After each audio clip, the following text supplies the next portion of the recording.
Minister Naledi Pandor just called Israel an apartheid state. Let's listen to your reasons and tell me in the comments below whether you agree or disagree with this notion. We've had repeated calls, as Comrade Khalid has said, from UN member states for Israel to withdraw from the occupied territories to the 1967 borders. These decisions have been ignored, and instead, we have witnessed the burgeoning expansion of illegal settlements on Palestinian land, growing oppression of the Palestinian people, gross violation of their human rights, and the Gaza Strip being turned into an open-air prison, regularly denied electricity, water, and fuel. The current denial is not new. It's been happening time and time and time again. You know, what she's just said is a mouthful. A lot of people got introduced to, you know, the war, for lack of a better word, right? For the conflict between Israel and Palestine due to the Hamas attack that happened on the 7th of October, if I'm not mistaken. That's what brought the spotlight to this particular conflict. And Dr. Pandor has just explained that this has been an ongoing thing. She says that Palestinians have been deprived their rights. I just made this point to show you guys that this is not something new. And obviously South Africa and the Middle East and perhaps most of the global South are aware of this particular conflict, or have been aware of this particular conflict for a very long time. There's a video of Nelson Mandela. Maybe I'll react to that particular video. And it's a video that was shot way back in 1991, where he also addresses the freedom of the Palestinians. So this has been an ongoing issue. It's not something that is new. But, you know, a lot of people got introduced to it, or to this particular conflict recently, by what happened on the 7th of October when Hamas attacked Israel. But, you know, I mean, there's been conflict way before that. I'm not an expert in the history, but I'm just saying to you, this is not something that is new. Let's continue listening to what she has to say. For 16 years, Gaza has been under siege, with its people struggling to survive the ongoing land, air, and sea blockade imposed by Israel, with Palestinians denied exit and entry into the Strip. I was horrified when one of our former leaders, Comrade, I don't know if I should call him Comrade anymore, Comrade Teralekota, said that Israel is not an apartheid state. Well, the Palestinians are denied free exit and entry into their own land. They do not have free movement. We didn't have free movement under apartheid. Palestinian people use separate entrances when they go through the border. We had to use separate entrances under apartheid. You know, as I keep listening to South African politicians, especially those of the ANC, speak on this particular conflict and why South Africa has decided to side with Palestine or to be in union with Palestine. South Africa experienced the worst apartheid in the world, like the worst racism, the worst division. And in a way, the South African government, the ANC-led government, understands what the Palestinian people are going through because they went through it themselves. She says South Africans' freedom of movement was limited, or South Africans were forced to use separate entries. There were entries for blacks only and for whites only. And obviously, the white minority in South Africa had the preferential treatment, while the black majority, who are owners of the land, because say what you will, right? White settlers came to South Africa and found black people living here. So it's their land. So the reason, in my opinion, that South Africa and the ANC-led government, and I've heard Julius Malema speaking and addressing this, is there's an affiliation to Palestine because of the shared history of oppression, if I may put it like that. South Africa understands what it is to be oppressed.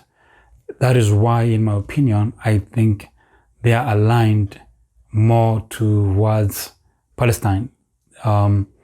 They relate more to Palestine because of what they went through.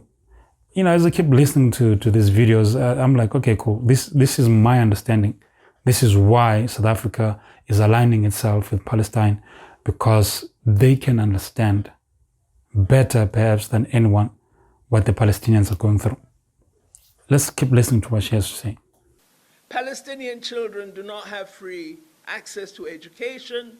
It was the same for us. So I don't know what more Israel should do for Comrade Likota to recognize that it is an apartheid state. We've seen today increased Israeli aggression under the most far-right Israeli government we've ever seen. And we've seen the inaction by the Security Council, the very body whose mandate is to maintain international peace and security. Despite the fact that the root cause of this conflict is illegal occupation, we have heard a tirade of criticism of Palestinians from Western powers and unflinching support for the occupying power. And this is not the first time I've heard Dr. Pandor calling out the West, especially the United States of America, for supporting Israel, right? And this brings me back to the point that I made, that the reason South Africa aligns itself with the Palestinian struggle is because South Africa itself was once occupied. We were once, oppressed. And during that oppression, the United States of America aligned itself with the apartheid government of the day. So similar to what is happening now in Palestine, the Western government, the Americans, are aligning themselves with the oppressors. And according to her, from my deduction, she sees the same pattern continuing. There's a notion that exists that Palestinians are oppressed. They are under an apartheid regime, much like South Africa were. And just like the United States supported the oppressor in South Africa's case, they're supporting the oppressor, in their view, in Palestine's case. So there's a lot of similarities between Palestine and South Africa, which is why I think South Africans, or the South African ANC-led government, because I cannot say all South Africans, I cannot put everyone under the same umbrella, but the South African ANC-led government, that is why it's aligned to Palestine. Let's continue and hear what she has to further say. Despite the fact that I've been called all kinds of names because I refused to call Russia an occupying power of Ukraine. I have always objected to double standards. These type of double standards are the result of a global system which is skewed in favor of the powerful, to the detriment of those fighting for their rights and self-determination.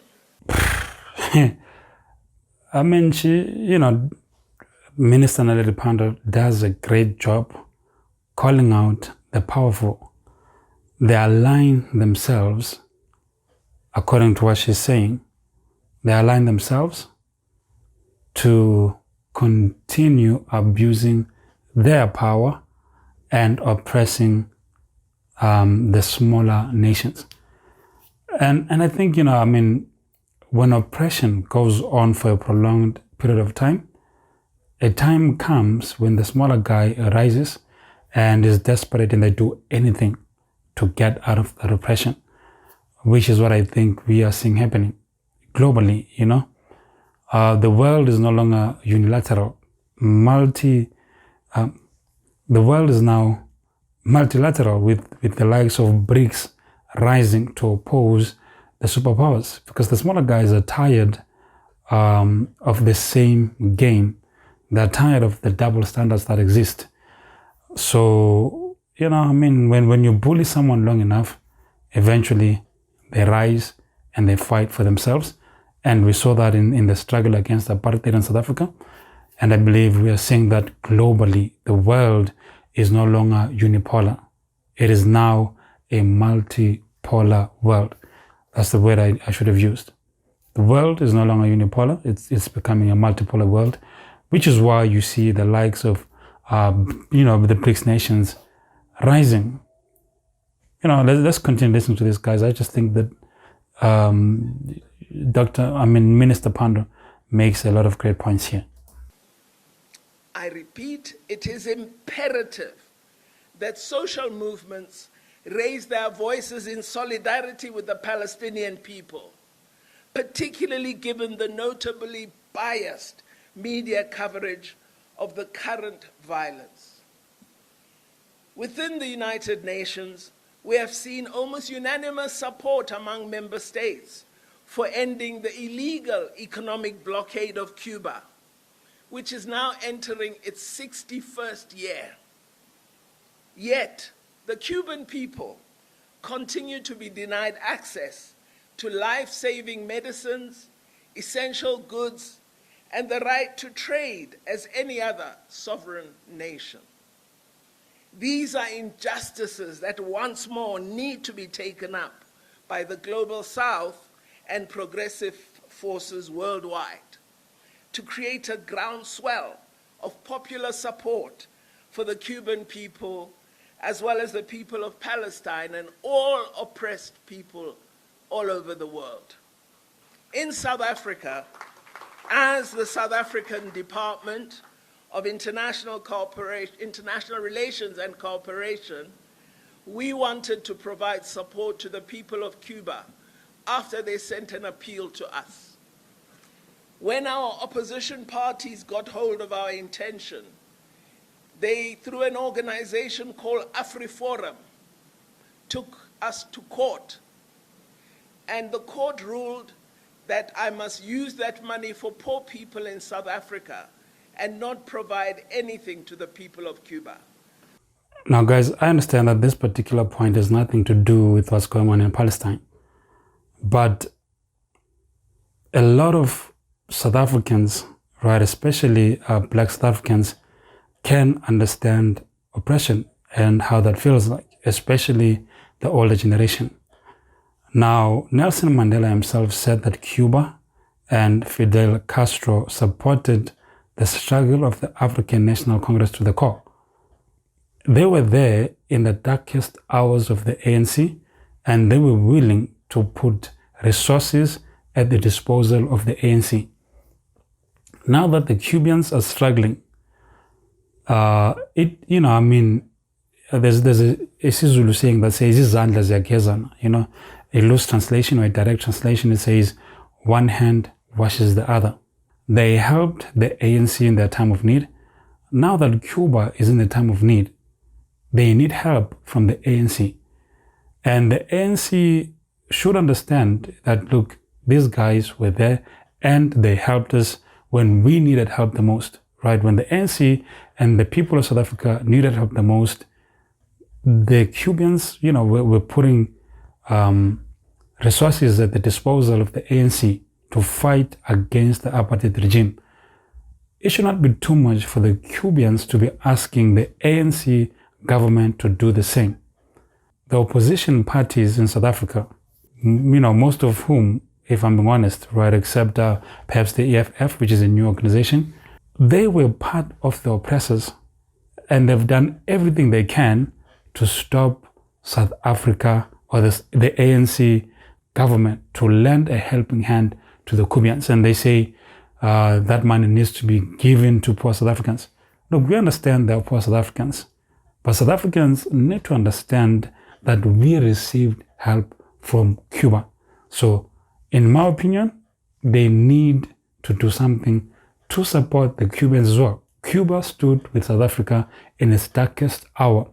Now it's time for South Africa to return the favor. So whoever blocked, she says it's AfriForum and the opposition party, which I believe is the DA, and many other smaller white parties. Not that I'm against white people, but there needs to be understanding. If you are a South African, you should understand. Look, we're not saying they're not poor South Africans, and they definitely need help. But no man is an island, and one good turn deserves another. Cuba helped South Africa.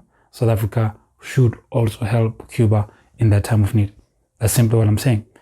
So hopefully, they appeal, and she says, they're going to appeal. Hopefully, they're successful. We cannot say, I understand, Donald Trump said, make America great again, and that concept is now common amongst nations. But you never forget your allies. Cuba was an ally to South Africa in South Africa's darkest time. South Africa should be an ally to Cuba and help them where they can. That's just all that I'm going to say about that. Of course, I'm appealing that decision, but here's my troubling point. The progressive forces of South Africa have never spoken up in support of my fight in court. And AfriForum is decimating all the progressive gains we have made in South Africa, including affirmative action, and we are allowing it to happen while we live. Yep, South African politics can be interesting. There's a lot of videos like this one coming, guys. I just find these topics interesting. So guys, just let me know your comments down below. What do you think? Should South Africa support allies or countries that were our allies? And guys, please understand me. I'm not saying we should take all our money and put it there. No, whatever we can do, whatever is within our power, that's what I'm suggesting. We can do whatever is in our power to help the nations that once helped us. I'm not saying let us be burdened with everything. No, that's not what I'm saying. I understand that we have our own struggles, and I understand that we have poor people. But we were once in need. And who knows, we could be in need in the future. And if this is how we treat our allies, then we're going to have troubles in the future. Thank you for joining me. If you find value in this type of videos, be sure to like the video, subscribe, because there's a lot of content coming your way, and share your thoughts down below. Do you think that Israel is an apartheid state, as Minister Naledi Pandor suggested? What are your views on that? Do you think South Africa should help Cuba? I'm interested to know what you guys have to say. Thank you for joining me. God willing, I will see you on the next one. Cheers for now.